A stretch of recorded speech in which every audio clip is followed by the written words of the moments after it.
Sex में महिलाओं को ज़्यादा आनंद आता है या पुरुषों को?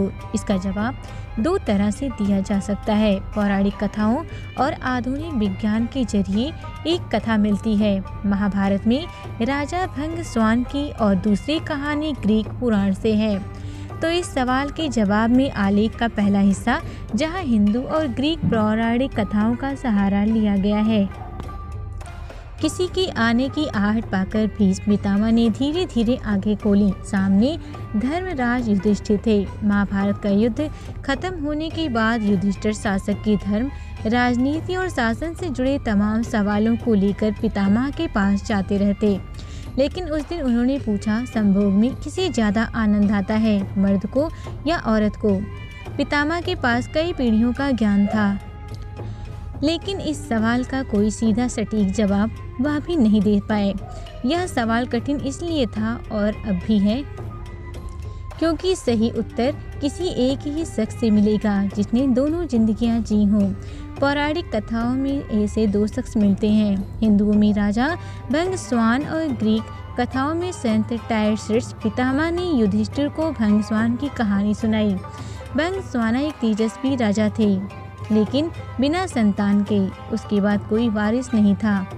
उसके पास कोई वारिस नहीं था जो उसके राज्य को संभाल सके। संतान हासिल करने के लिए भंगस्वान ने एक अनुष्ठान किया। इससे उन्हें 100 पुत्र हासिल हुए, लेकिन एक खता हो गई। उस अनुष्ठान में अग्नि देवता को ज़्यादा सम्मान मिला और इसने देवराज इंद्र को खफा कर दिया।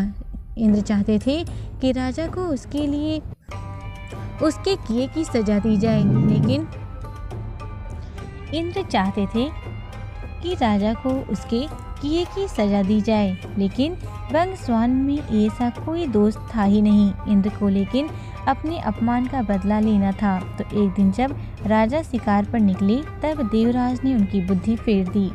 भ्रम का शिकार होकर भंगस्वान अपनी सेना से बिछड़ गए, रास्ता भूल गए। जंगल में भटकते भटकते उन्हें भूख और प्यास ने आ घेरा। तभी सामने एक सरोवर दिखा। साफ पानी देखते ही राजा ने उस ओर अपना घोड़ा दौड़ा दिया। पहले उनके पालतू ने प्यास बुझाई और फिर उन्होंने, लेकिन यह क्या, पानी पीते ही उनके शरीर में परिवर्तन आने शुरू हो गए। बलिष्ठ हाथ पैर कोमल अंगों में बदलने लगे। दाढ़ी मूंछ गायब। छाती के लिए कवच का भार उठाना मुश्किल हो गया। कमर पर बंधी तलवार एकदम से भारी लगने लगी। भंगस्वाना ने सरोवर के पानी में खुद को देखा। वह एक युवती बन चुके थे। कुछ देर के लिए सुध-बुध खो बैठे वह, और जब होश आया तो अपने पर शर्म आने लगी। इतने बड़े राज्य का राजा, एक कोमलांगी युवती। अब क्या मुंह लेकर वापस लौटूंगा? क्या कहूँगा अपनी पत्नियों और बेटों से?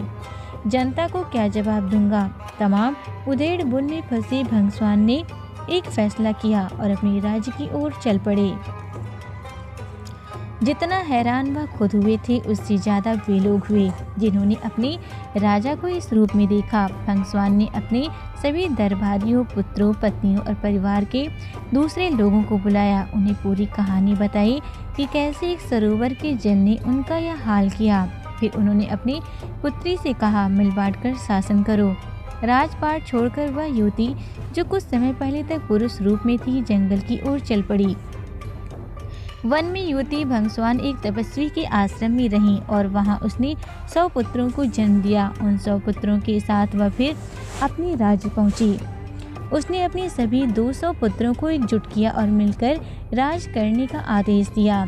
उनके बेटों ने बात मान ली, लेकिन स्वर्ग के दरबार में बैठे इंद्र को यह अच्छा नहीं लगा। उन्होंने सोचा, मैं तो भंगस्वाना को दंड दिया था, लेकिन उसके पुत्र खुशी खुशी राजपाट कर रहे हैं, या तो कोई सजा नहीं हुई।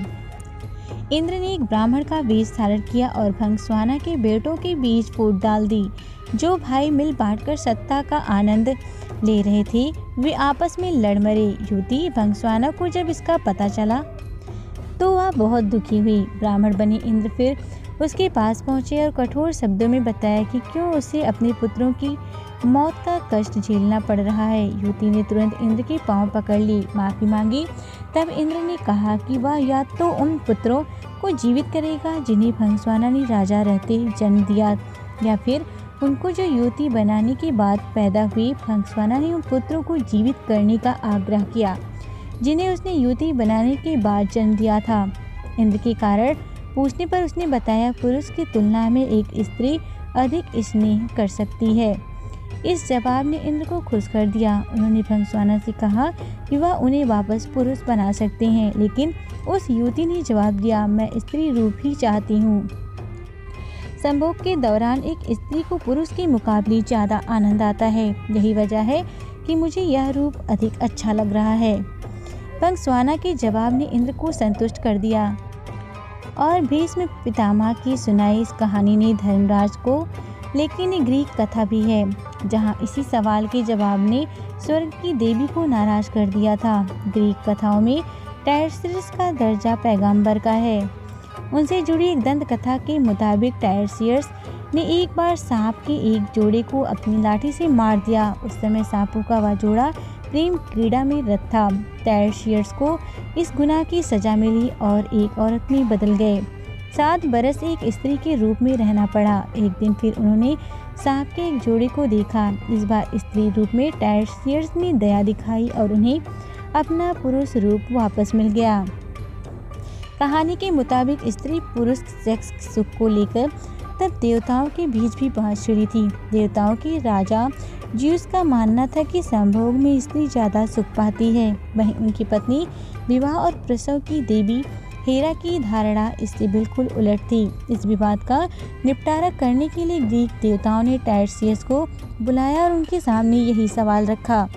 तब टायर्सियस ने कहा कि पुरुषों के मुकाबले महिलाएं सेक्स में 9 गुना अधिक आनंद लेती हैं। कहते हैं इस जवाब ने हेरा को गुस्सा दिला दिया। अपनी हार से वह बौखला उठी और टायर्सियस को अंधा बना दिया। जूस इस बात से बहुत दुखी हुए। हालांकि उन्होंने इस श्राप को पलटा नहीं, इसके बदले में उन्होंने टायर्सियस को वह वरदान दिया जिसके चलते एक पैगंबर के रूप में उन्हें ख्याति मिली। महाभारत और ग्रीक दोनों की कथाओं में माना गया कि महिलाओं को अंतरंग क्षणों में ज़्यादा आनंद आता है, लेकिन ग्रीक कथा में इस सच ने एक देवी को नाराज कर दिया। तो क्या यह पूरा सच नहीं है? इसका जवाब अब विज्ञान से पाने की कोशिश करेंगे। मिलते हैं इस आलेख के दूसरे